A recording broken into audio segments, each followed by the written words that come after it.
जी बिस्मिल्लाहिर्रहमानिर्रहीम अस्सलाम वालेकुम and this is the third lecture for today, and in this lecture we'll continue with the concept of comprehension reading. Comprehension का basic मतलब जैसे कि most of you would be familiar with that this is comprehension means understand कि reading सिर्फ reading purpose के लिए नहीं बल्कि रीडिंग एज एन अंडरस्टैंडिंग भी देखनी है। इससे पहले हमने जो लेक्चर कवर किए उसमें हमने डिस्कस किया कि जो रीडिंग की टाइप्स हैं वो कौन सी हैं, जिसमें हमने इंटेंसिव और एक्सटेंसिव रीडिंग को देखा, स्किम और स्कैन को देखा, और साथ हमने क्रिटिकल रीडिंग को भी देखा कि जी व्हाट इज क्रिटिकल रीडिंग। अब एक्टिव रीडिंग और देखते हैं कि वो कॉम्प्रिहेंशन पर्पस के लिए वो क्या है। और I hope the screen is visible to you. Let's see कि एक्टिव रीडिंग क्या है और एक्टिव रीडिंग के क्या फायदे होते हैं। एक्टिव रीडिंग को बेसिकली हम तीन हिस्सों में डिवाइड करेंगे। ठीक है, कॉम्प्रिहेंशन। अब आहिस्ता आहिस्ता इंग्लिश कॉम्प्रिहेंशन की तरफ जा रहे हैं, जिसमें इसके बाद हमारा जो नेक्स्ट लेक्चर होगा उसमें there would be a few exercises on comprehension, जिसमें you must be familiar with कि एक पैराग्राफ दिया जाता है और उस पैराग्राफ में से तीन क्वेश्चंस या चार क्वेश्चंस निकाल लिए जाते हैं और आपको बहुत इंटेंसिवली उस पैराग्राफ को पढ़ना होता है और उसके बाद उन क्वेश्चंस को आंसर करना होता है। अब आप इंटेंसिव रीडिंग जब करते हो तो आपने स्किम और स्कैन को भी देखना है कि आपने स्कैनिंग किस तरह से करनी है, because you are going to find the answers to those question. लेकिन उसके लिए आपको इंटेंसिवली पढ़ना पड़ेगा उस पैराग्राफ को। जो इससे पहले हमारा लेक्चर सुने रीडिंग से रिलेटेड, उसमें हमने देखा था कि स्किम और स्कैन में क्या फर्क होता है। ठीक है, स्किम का मतलब होता है कि आप सिर्फ जो मोटी बात है, जो कि सिर्फ इम्पोर्टेंट बात है, आपको सिर्फ वो याद है कि आपको वो, क्योंकि वो प्लेयर के लिए होती है या लेयर रीडिंग के लिए होती है। लेकिन अगर स्कैन की बात आप करो तो उसमें you would have to find a very specific option. इसी तरह से एक्सटेंसिव रीडिंग और इंटेंसिव इंटेंसिव रीडिंग आपको करनी पड़ती है जब आप एग्जाम के पर्पज से पढ़ोगे। तो कॉम्प्रिहेंशन जो कि आपके एग्जाम का हिस्सा होगा, तो आपको उसमें इंटेंसिव रीडिंग को अप्लाई करना होगा। और आपका पेपर एमसीक्यू बेस्ड होगा, मोस्टली उसमें कॉन्सेप्ट्स ही होंगे और पूछा जाएगा आपसे। तो अगर आपके कॉन्सेप्ट्स क्लियर हैं तो you would not need to worry. देखते हैं कि एक्टिव रीडिंग क्या है, but it has to offer us. Active reading research shows that you retain more when you actively engage and interact with the text. Active reading क्या है? Many students can relate to the type of reading that involves copying down। या तो वो page to page पढ़ते हैं, ठीक है, या फिर ये कि वो हर पेज पढ़ रहे होते हैं लेकिन कुछ समझ नहीं आ रही होती उन्हें कि क्या है। सो आपने ये, इसका मतलब है आप एक्टिव रीडर नहीं हो, आप सिर्फ रीड कर रहे हो but you are not gaining any. So active reading engages your brain in effective strategies that force your brain. Force your brain is very important in that. Active reading में खुद को बार बार याद करवाना पड़ता है, खुद को बार बार जगाना पड़ता है, खुद को बार बार रिवैम्प करना पड़ता है। ठीक है कि this is my my focus, this should be my focus, this is what I have to do. So you would have to, अभी एक्टिव रीडिंग जैसे इसका नाम है, आपको खुद ही अपने आप को मोटिवेट करना पड़ता है बार बार। अगर आपका इंटरेस्ट लूज हो रहा है, अगर आप पॉइंट से हट रहे हो, डिरेल हो रहे हो, तो you would have to remind to yourself before reading. Active reading किस तरह से आप बिफोर रीडिंग, अब एक्टिव रीडिंग के ना तरीके हैं बताए हुए। एक्टिव रीडिंग को किन हिस्सों में डिवाइड किया जाता है कि जी बिफोर रीडिंग है, आपने कोई चीज पढ़ने से पहले क्या आपके जहन में आना चाहिए। मिसाल के तौर पर मैंने आपको टॉपिक दे दिया कि जी डिफॉरेस्टेशन है, ठीक है, तो डिफॉरेस्टेशन पे आपने पढ़ के आना है। तो डिफॉरेस्टेशन अगर आपके पास टॉपिक आ गया है तो बिफोर रीडिंग आपके जहन में क्या आ रहा है?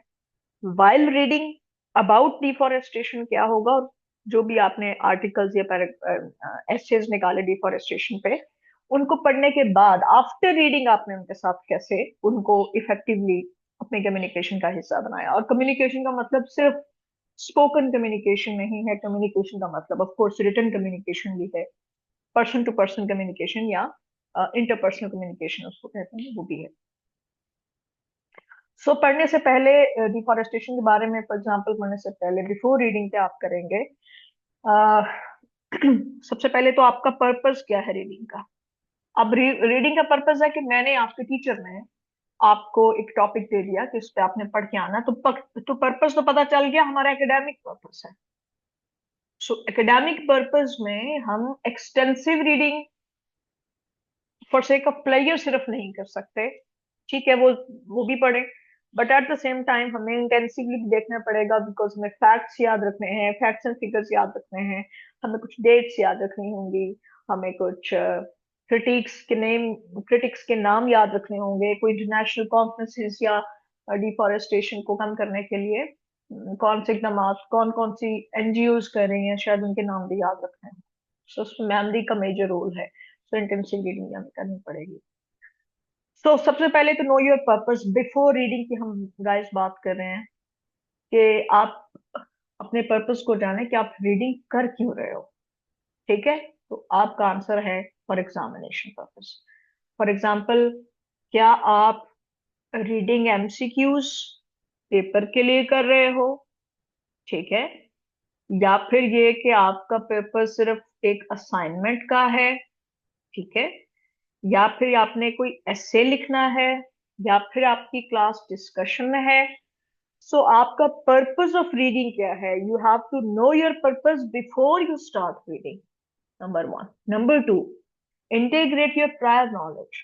प्रायर मतलब पहला, इस टॉपिक से मुतालिक आपका पहले क्या नॉलेज है, आप क्या आप डिफॉरेस्टेशन के बारे में जानते हो, ठीक है, क्या आपका कोई सेकंड हैंड नॉलेज इसके बारे में है, अगर आपको डेटा बहुत ज्यादा नहीं भी पता, क्या एक वेवार्ड सा आइडिया है कि व्हाट इट्स अबाउट, ठीक है। सो आप इसकी एक लिस्टिंग कर सकते हो कि मुझे पहले इसके बारे में क्या पता है, या आपके उससे रिलेटेड आपके जहन में अगर कोई सवाल आ रहा है तो वो पहले ही लिख लो। सो इंटीग्रेट करें अपना प्रायर नॉलेज। प्रायर नॉलेज मतलब पहले आपको इस बारे में क्या इंफॉर्मेशन मौजूद है, if there is any prior knowledge. हो सकता है आप बिल्कुल ब्लैंक हो, बिल्कुल आपके पास कोई नॉलेज ना हो, but still that's okay, but at least आपने जरूर चेक करना है कि क्या मुझे थोड़ा बहुत इसके बारे में पता है, अगर पता है तो क्या पता। Preview the text, don't jump in all at once, give the text an initial glance. For example, हम में से mostly students, because I am also student of PhD, हम में से मोस्टली स्टूडेंट्स क्या करते हैं कि फॉरेन टेक्स्ट पकड़ा, उसको पढ़ना शुरू कर दिया। नहीं, आप पहले टेक्स्ट के फिजिकल एट्रीब्यूट्स देखो। मिसाल के तौर पे क्या उसमें टेबल्स हैं, पिक्चर्स हैं, डायग्राम्स, फिगर्स, क्या कोई बोल्ड वर्डेड या बुलेट पॉइंट्स हैं, ठीक है। So the physicality of of of of that data, वो जो आर्टिकल है उसको भी, वो भी मैटर करती है, तो प्लीज उसको भी चेक करें। अभी तक हम बात कर रहे हैं बिफोर रीडिंग, अभी हमने रीडिंग स्टार्ट नहीं की। हमारे जहन में है कि हमारे टीचर ने हमें कहा है कि you would be writing on deforestation, ठीक है। सो पर्पस एकेडमिक है, हमें इंटेंसिव एक्सटेंसिव दोनों स्ट्रैटेजीज को इन्वॉल्व करना होगा, और हमने बैकग्राउंड नॉलेज भी चेक करना है, प्रायर नॉलेज हमारा क्या है, इसके अलावा हमारे पास जो भी डेटा आ रहा है हमने उसका फिजिकल एट्रीब्यूट्स देखने हैं। Does it have any figure, does it have any table in it, does it have any pictures in it. तो वो सारी चीजें इसमें ऐड होंगी। अगला इसमें पॉइंट है, plan to break your reading into manageable chunks. जरूरी नहीं that you go through all data all at once, ऐसा नहीं हो सकता, ठीक है। So make yourself comfortable. आप उन फाइल्स को या उन आर्टिकल्स में से, फॉर एग्जांपल आप कह रहे हो कि मुझे दो पैराग्राफ हर आर्टिकल के बेहतर लग रहे हैं, पहले दो, because it mostly has all that I needed, or last paragraph or first paragraph of every article, फिर maybe that can help me too. तो आप इसमें डिसाइड कर लें कि मैनेजेबल चंक्स क्या है। मैंने फॉर एग्जांपल 10 पेजेस आज पढ़ने हैं या 5 पेजेस आज पढ़ने हैं, बाकी 2 घंटे बाद पढ़ लूंगा या कल पढ़ लूंगा, तो ये इसको देख लें कि मैनेजेबल चंक्स क्या है। इसके अलावा इसमें टेक्निक है कि जी आप अपनी पोमोडोरो टेक्निक क्या होती है, कि आप फॉर एग्जाम्पल 25 मिनट्स के लिए पढ़ते हो और उसके बाद 5 मिनट का ब्रेक लेते हो। ब्रेक से मुराद है कि बिल्कुल नॉन एकेडमिक एक्टिविटी करनी है आपको, तो उसको कहते हैं हम पोमोडोरो टेक्निक। मिसाल के तौर पर आप आपने 20-25 मिनट पढ़ा, उसके बाद you felt that there is a need to take a break. आपका अपना आई स्पैन होता है ना, जरूरी हो सकता है आप 10 मिनट 15 मिनट बाद आपको स्पैन की जरूरत पड़ जाए, लेकिन प्लीज ये नहीं करना कि हर वक्त ही स्पैन चाहिए आपको, ठीक है। सो ब्रेक में आप बिल्कुल नॉन एकेडमिक काम करें, कॉफी बना लें या थोड़ी वॉक कर लें या किसी घर वाले से बात कर लें। सो बिल्कुल नॉन एकेडमिक एक्टिविटी होनी चाहिए, पोमोडोरो टेक्निक इसको कहते हैं, सो दैट जब आप वापस आए तो आप दोबारा से आपका ब्रेन थोड़ा फ्रेश हो जाए। इसके अलावा ये भी डिसाइड कर लें कि मुझे क्या ऑनलाइन ही पढ़ना है या मुझे प्रिंट आउट्स लेने हैं, हार्ड कॉपी में चाहिए पढ़ना, बेहतर ये है कि ऑनलाइन पढ़ने से प्रिंट से फीस एंड एनवायरनमेंट। अभी तक हमने जो बात की थी वो बिफोर रीडिंग थी। बिफोर रीडिंग में हमने देखा कि हमने पहले ये देख लिया कि जो पढ़ना क्या है, टॉपिक का पर्पस क्या है, क्यों मुझे दिया गया है, मैंने इसको ऑल एट वंस पढ़ना है या कितने चंक्स में करना है, फिर मैंने ब्रेक्स लेनी है तो कितनी ब्रेक्स लेनी है, कितना। इसके अलावा हमने ये भी देखा कि मेथड कौन सा मैंने online offline, hard copy soft copy किस तरह से पढ़ना है। अब आ गया actual task, that is reading. While reading हमने किन चीजों का ख्याल रखना है। सबसे पहले तो while reading keep your brain active. आपको पता हो, it's very conscious, you have to be very conscious on what you are doing. Unconsciously हम स्क्रीन स्क्रॉल करने लग जाते हैं, बिल्कुल अनकॉन्शियसली। अनकॉन्शियसली हम पेन से खेलने लग जाते हैं। सो आपने एक्टिव ब्रेन रखना है ताकि आपका ब्रेन कॉन्शियस हो ऑफ योर एक्टिविटीज एंड, ठीक। some of the there are certain strategies that can keep you focused। देखेंगे स्ट्रैटेजी क्या है। सबसे पहले सेल्फ मॉनिटरिंग की स्ट्रैटेजी है। मिसाल के तौर पर थोड़ी देर पढ़ने के बाद हमें ख्याल आता है, अच्छा जो मैं नेटफ्लिक्स सीरीज देखती थी उसकी एपिसोड 7 आनी थी आज, सही है। तो ऐसे ही आपने खुद पे मॉनिटरिंग रखनी है कि ऐसी चीज मैंने कोई भी अदर देन दिस, अगर मेरा ये स्पैन है ना पढ़ाई का, तो इसके दौरान मैंने कोई और नहीं बात सोचनी। मैंने ये नहीं सोचना कि आज डिनर में क्या करें, मैंने ये नहीं सोचना कि कल रात जो आइसक्रीम खाई थी उसका टेस्ट अच्छा नहीं था, आइंदा ये वाला ऑर्डर नहीं करना पड़ेगा। तो बहुत ही छोटी छोटी बातों में हमारा माइंड ट्रैप हो जाता है and we lose significant amount of time. बहुत मेजर जो अमाउंट ऑफ टाइम है वो हम लूज कर देते हैं because of lack of attention, because we do not monitor ourselves. हमारा दिमाग वॉन्डर अराउंड करता रहता है। तो सेल्फ मॉनिटरिंग बहुत जरूरी है। अच्छा, सेल्फ मॉनिटरिंग का एक तरीका ये भी है कि अगर आप थोड़ा बोर हो गए, आप लाउड रीडिंग शुरू कर दो। ये देखो, आजकल एप्लीकेशंस हैं, they can help you to loud reading में। आप उन्हें कहें कि वो आपके लिए रीड करते हैं और आप टेक्स्ट के ऊपर नजर रखो। इसके अलावा आप क्या कर सकते हो, आप जो लास्ट आपका पैराग्राफ हो उसको समराइज करना शुरू कर दो कि अच्छा अभी मैंने क्या फिनिश किया। जब आपका इंटरेस्ट लूज होने लगे, जब आपको लगे कि no I am losing the interest in the text, तो आप क्या करो, जो आपको लास्ट पैराग्राफ याद है ना, आप उसको समराइज करना शुरू कर दो। Okay, that I recently read that Lahore high court, मिसाल के तौर पर, कि लाहौर हाई कोर्ट ने अच्छा अच्छा ये किया to cease mass level of deforestation in Pakistan. So आपको ये याद आने लग जाएगा और फिर आप दोबारा से रिकनेक्ट हो जाओगे। अच्छा जी, ओवर हाईलाइट नहीं करना, ये भी है सॉरी एनोटेशन में, कि कुछ लोग क्या करते हैं वो हर चीज हाईलाइट करने शुरू कर देते हैं। ठीक है, हाईलाइटर लिया येलो कलर का, पिंक कलर का, और बाद में पता चला कि पूरी फाइल ही हाईलाइटेड है। आप में से कोई है ऐसा? जरा जरूर इसको कन्फिगर करें कि आप में से अगर कोई है तो इस हैबिट को चेंज करें। ये देखें, एनोटेशन का या हाईलाइट करने का मतलब ये है कि कुछ इन्फॉर्मेशन दूसरी इन्फॉर्मेशन से ज्यादा इंपॉर्टेंट है, या शायद वो इन्फॉर्मेशन बाकी इन्फॉर्मेशन को लीड कर रही है तो आपको याद रहेगी। अब ऐसा नहीं होना चाहिए कि पर्पल, पिंक, येलो, तीन चार कलर के हाइलाइटर्स उठाए हुए हैं, पूरी किताब रंगी हुई है। इसको हम बिल्कुल भी कोई अच्छी स्ट्रैटेजी ऑफ रीडिंग नहीं कहते। रीडिंग करते हुए आफ्टर एवरी फ्यू पैराग्राफ्स, ठीक है, प्लीज समराइज करें मेन पॉइंट्स को जो आपने पढ़े आफ्टर एवरी फ्यू पैराग्राफ्स। फिर आपको नोट्स बनाने में भी हेल्प देगी, और अगर आपका माइंड अच्छा है तो आपको नोट्स बनाने की जरूरत नहीं। Keep on asking hard questions from yourself पढ़ाई ये रीडिंग के दौरान। मिसाल के तौर पर, अगर आप डिफॉरेस्टेशन पे बात कर रहे हो तो फॉरेस्टेशन और डिफॉरेस्टेशन में क्या फर्क होता है। अच्छा, जो आप इंफॉर्मेशन नहीं ले रहे हो तो आप ये फर्क महसूस कर सकते हो कि what is the difference between my latest information on deforestation and what did I know earlier about it. अच्छा, मैं मिसाल के तौर पर मैंने मेट्रिकुलेशन में इसके बारे में पढ़ा था या एफएससी में पढ़ा था, तो what I read about deforestation during my FSC, and why this is important to go for the latest information। मिसाल के तौर पे आजकल तो गूगल करोगे तो डॉन का, एक्सप्रेस ट्रिब्यून का, न्यूयॉर्क टाइम का कोई ना कोई आर्टिकल आपके सामने फौरन खुल जाएगा। तो आप डेट वाइज देख लें कि लेटेस्ट इंफॉर्मेशन किस आर्टिकल में। That is the best strategy. आपकी वोकेबलरी इंप्रूव होगी, आपका स्टाइल इंप्रूव होगा, और आपके पास डाटा लेटेस्ट होगा। ठीक है। तो इस तरह से आप अपने आप से क्वेश्चन भी कर सकते हैं कि okay, what did I already know about this topic and what is the edition that I made into it, what is the latest edition that I, what newspaper did I target the most. मिसाल के तौर पर, क्या मैंने Pakistani newspapers को target किया या international journals को किया।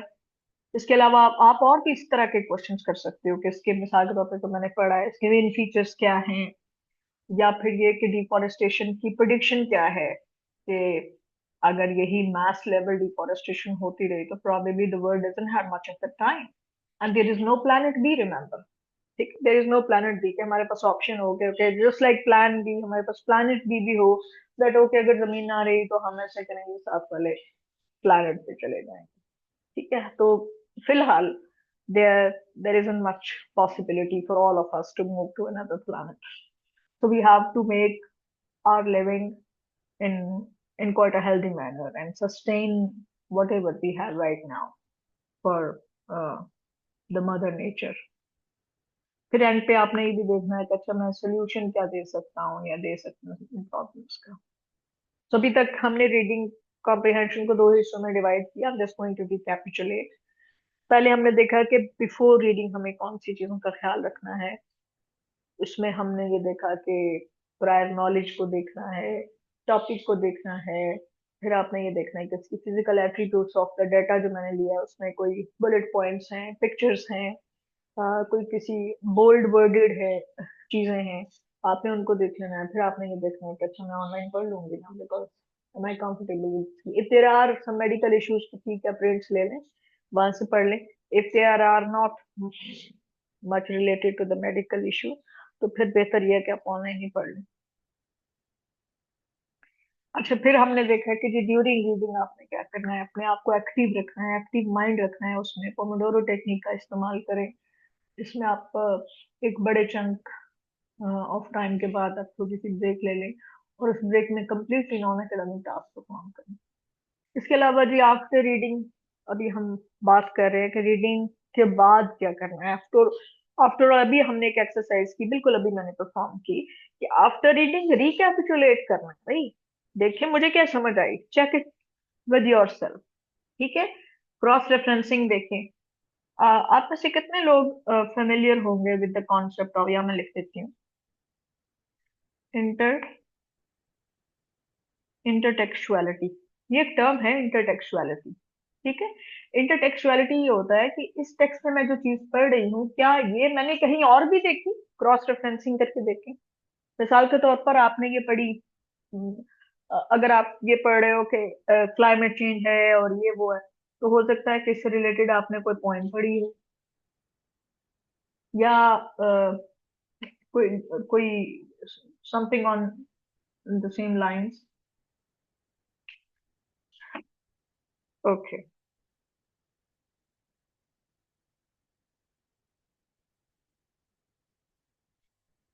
आगे चलते हैं जी। जब आप इंफॉर्मेशन ले रहे हैं तो ये भी देखिए कि क्या इसका एक ही आंसर है या इसके कई आंसर्स हो सकते हैं। यूजुअली आर्ट्स एंड ह्यूमैनिटीज में there are no right answers. मैं ग्रामर की बात नहीं कर रही। अगर जनरल ओपिनियन की बात करें तो बहुत सारे जनरल ओपिनियंस आप दे सकते हैं और सबको जस्टिफाई किया जा सकता है। क्या कोई नॉलेज, आपके नॉलेज में कोई ब्लाइंड स्पॉट था? मिसाल के तौर पे आपका नॉलेज है, कहीं आपको लगा हो कि यार ये बहुत बड़ा लैक था, मुझे इसके बारे में पहले नहीं पता था। फिर आप अपना knowledge, please, it's a lot better that you share it with your peer, with your fellow, with your friend. आज मैंने ये नई चीज पढ़ी, फिर वो आपको याद रहेगी। ठीक है। इसके अलावा एक टेक्निक हम यूज करते हैं, ब्रेन डंप।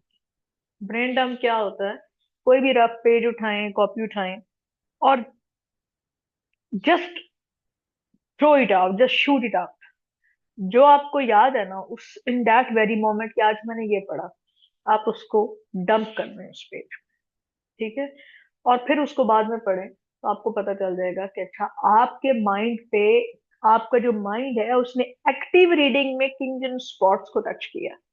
एक्टिव रीडिंग में कौन कौन से टॉपिक्स पे उसने ज्यादा एम्फोसिस दिया, because that would be the result of that active reading जो आपने डंप ट्रेन किया। ठीक है। और इसमें हमने इंटेलेक्चुअलिटी की भी बात की कि जब आपके पास कोई टॉपिक आया तो आफ्टर रीडिंग ये देखें कि क्या ये चीज मैंने कहीं और पढ़ी थी, इसको इंटेलेक्चुअलिटी। ये टेक्स्ट में जो चीज है ये मैंने फला टेक्स्ट में भी, the rain by William Henry Davis, W H Davis में भी, फॉर एग्जाम्पल, ये चीज थी। अ टेल ऑफ टू सिटीज में भी ये थी। ठीक है। तो थिंग्स लाइक दैट। नीचे मैंने कुछ लिख दिए थे, अगर आपको मजीद जानना है तो this is the citations that I consulted. आप, I mean this is the ref for your reference only. अगर मजीद इसमें से अगर आपने पढ़ना है तो ये रेफरेंस लिस्ट है। बाकी कॉम्प्रिहेंशन के बारे में ये एक्टिव रीडिंग लाजमी है उसके लिए। इस अगली क्लास में हम जरूर बात करेंगे। जो पैराग्राफ्स दिए जाएंगे उसमें से कॉम्प्रिहेंशन रीडिंग के बाद आपने करेक्ट आंसर्स या कंपैरेटिवली करेक्ट आंसर्स ढूंढने हैं। ठीक है जी। That's all for today. I hope you understood the topic well. कोई सवाल हो तो please do think it in the next class, और you may drop it in your WhatsApp group. ठीक है जी। गॉड ब्लेस यू और अल्लाह हाफिज।